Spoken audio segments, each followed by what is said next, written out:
Hook, on December 5, 1945, 5 Avenger bombers vanished over the Atlantic, but their final radio transmission wasn't a distress call. It was a confession. Hook_ND.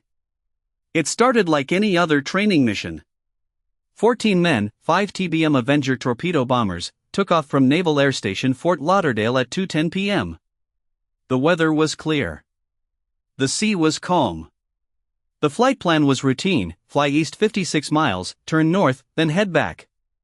Pattern_interrupt, but within 90 minutes, something went wrong. At 3:45 p.m., a radio operator at the base heard the flight leader, Lieutenant Charles Taylor, say something strange. His voice wasn't panicked. It was confused. "I don't know where we are," he said. "We must have gotten lost after that last turn." Cliffhanger, the operator thought it was a joke. Experienced pilots don't get lost in broad daylight over familiar waters. But Taylor wasn't joking. Over the next hour, the transmissions grew more disturbing. The other pilots started chiming in. One said his compass was spinning. Another said the sun looked wrong, like it was setting in the east. Pattern_interrupt, at 4:25 p.m., Taylor handed control to another pilot, Captain George Stivers. But Stivers couldn't make sense of the instruments either. "We can't see any land," Stivers said. "The ocean doesn't look right. It's too white." Then, at 5 p.m., something broke the pattern. A transmission came through that wasn't from any of the 5 planes. It was a voice, clear, calm, almost amused. "Don't follow us," it said. "We're going to the other side." The controller at the base froze. He asked for identification. No response. Pattern_interrupt, the voice wasn't on any known frequency. It wasn't in any radio log from that day. But 3 different operators heard it. Flight 19 was supposed to have enough fuel for 5 hours. By 6 p.m., they had been flying for nearly 4. The base ordered them to head west. Taylor acknowledged.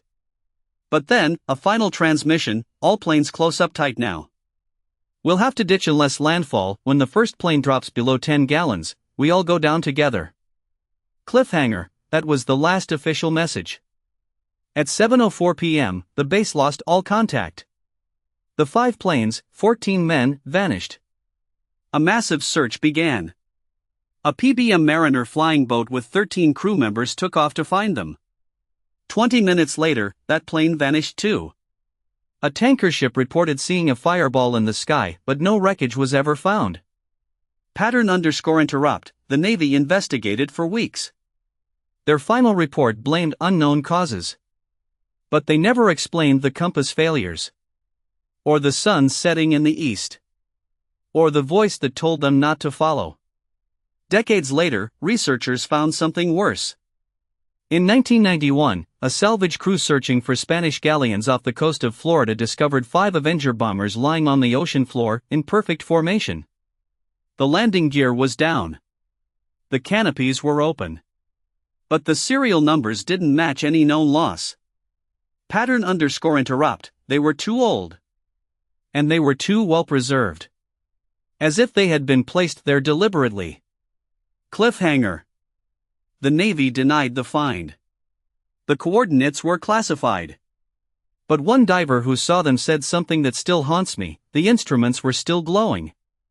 Like the planes had just landed. So here's the question nobody wants to answer: what if Flight 19 didn't crash? What if they flew into something, a place where compasses don't work, where the sun sets in the east, and where voices from nowhere tell you not to follow? Pattern_interrupt, and what if, somewhere out there, those 5 planes are still flying, waiting for someone else to join them? If you want to stay awake tonight, share this story with someone who thinks they know the truth. And if you hear a voice on the radio that doesn't belong, don't answer. Cliffhanger.